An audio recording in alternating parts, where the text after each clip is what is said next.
Bobby Worthy, COBBY, National President for the Justice League United. You can look at me. I guess first off, just kind of talk about the complaint you're filing, and then kind of talk about obviously we know why we're here, but kind of the reasons behind it. Okay. Well, the reason I filed it is because my understanding is, don't get me wrong, my heart goes out to the family, but I'm here now attacking the illegal acts of our city government. The city government, you got to realize that they can't just pass laws in violation of the Constitution. And both North Charleston and Charleston City to Charleston passed a law that is illegal and in direct violation of the Constitution. And according to the U.S. Title 18, Section 241, when you deprive a person of right that's secured by the federal Constitution, is a federal crime that carries 10 years imprisonment. And we got to let these public officials know that that's not going to be tolerated, because if they violate one small law, they'll violate another law. The laws and the Constitution were written for a purpose. It wasn't written for a purpose to just be able to change them when you want. If that's the case, then we can just change the law to fit everybody needs. You know what I'm saying? Because the law clearly says that if there's a law says no, that means if you didn't know, you should have known. And if you did know, you should have known better. So are you kind of saying that these protesters not necessarily have the right, but shouldn't be forced to stand 300 yards away? Yes, they definitely have a right to protest according to the First Amendment. And then you'll find out that all the allegations in the paper that you have a perfectly legal right to protest. And that cannot be regulated by the government. There are some cases where the Supreme Court did rule on bounds within the First Amendment right, but that's not the intention of the Constitution. Was never intended for anyone to change it or manipulate it and twist it to fit their needs. So you think city officials kind of overstep their bounds? Oh yeah, I definitely do. They overstep their bounds. Care to explain a little bit? Well, definitely, like I said, definitely overstep their bounds. It clearly says this is how the law reads. It reads when two or more persons come together and deprive you of a right that's secured by the United States Constitution, is a federal offense that carries 10 years imprisonment. And then, like I said, you'll have the detailed law in the paperwork I get.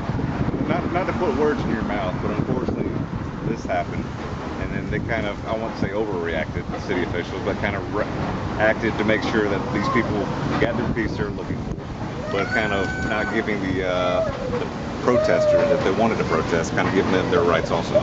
Oh yeah, and that's understandable. That is understandable, and this is why I waited to after to file this paperwork in response to the respect to the families after the funerals. The funerals and stuff, I mean, it's a temporary order, it's in for 90 days, but it's still a violation of the Constitution.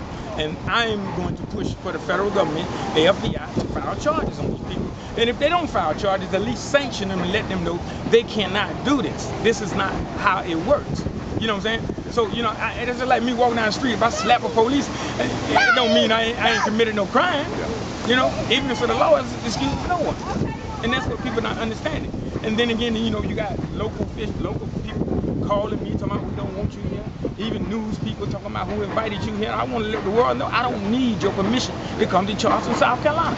This is why we're here today. This is why we got all these civil rights organizations, because we wouldn't have to sit here and deal with people getting permission from master to come to Charleston, or the bootlicker, the coon, the Uncle Toms, you know what I'm saying? The fake preachers and the pastors. I understand that everybody want to say, okay, forgive and forget. That's on you. But my saying is never forgive, never forget.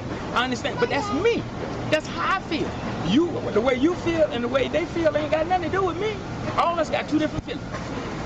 You know what I'm saying? So we ain't gonna never agree on how we feel, but that's my feeling. And I didn't start this organization to cater to people's needs, you know, to people what they think. I started this organization to attack injustice wherever they are. And when the city official steps in and violate the Constitution, then that's my job to come in and let them know they violate it. Whether it be Georgia or somewhere else nationwide, any other obviously other examples. I guess how many of these claims have you filed? I filed for plenty of them. If you type in Judge Amanda Williams out of Brunswick, Georgia, I'm one of the ones that have gotten her out of office. And since I've been doing this, I have unseated one judge, and she's just been indicted, and I'm sent 3 police officers to prison. You know, I didn't get into the injustice more like to my main thing is to attack public officials who overstep their bounds. That's what my job is. We got enough NAACPs, ACLUs, all these different organizations to do that. But my job is to make sure public officials are punished for the crimes they commit.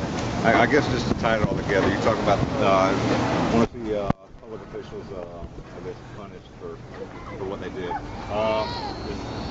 Is that, I guess, tie it all together, kind of what are you, filing these claims, kind of what are you looking for?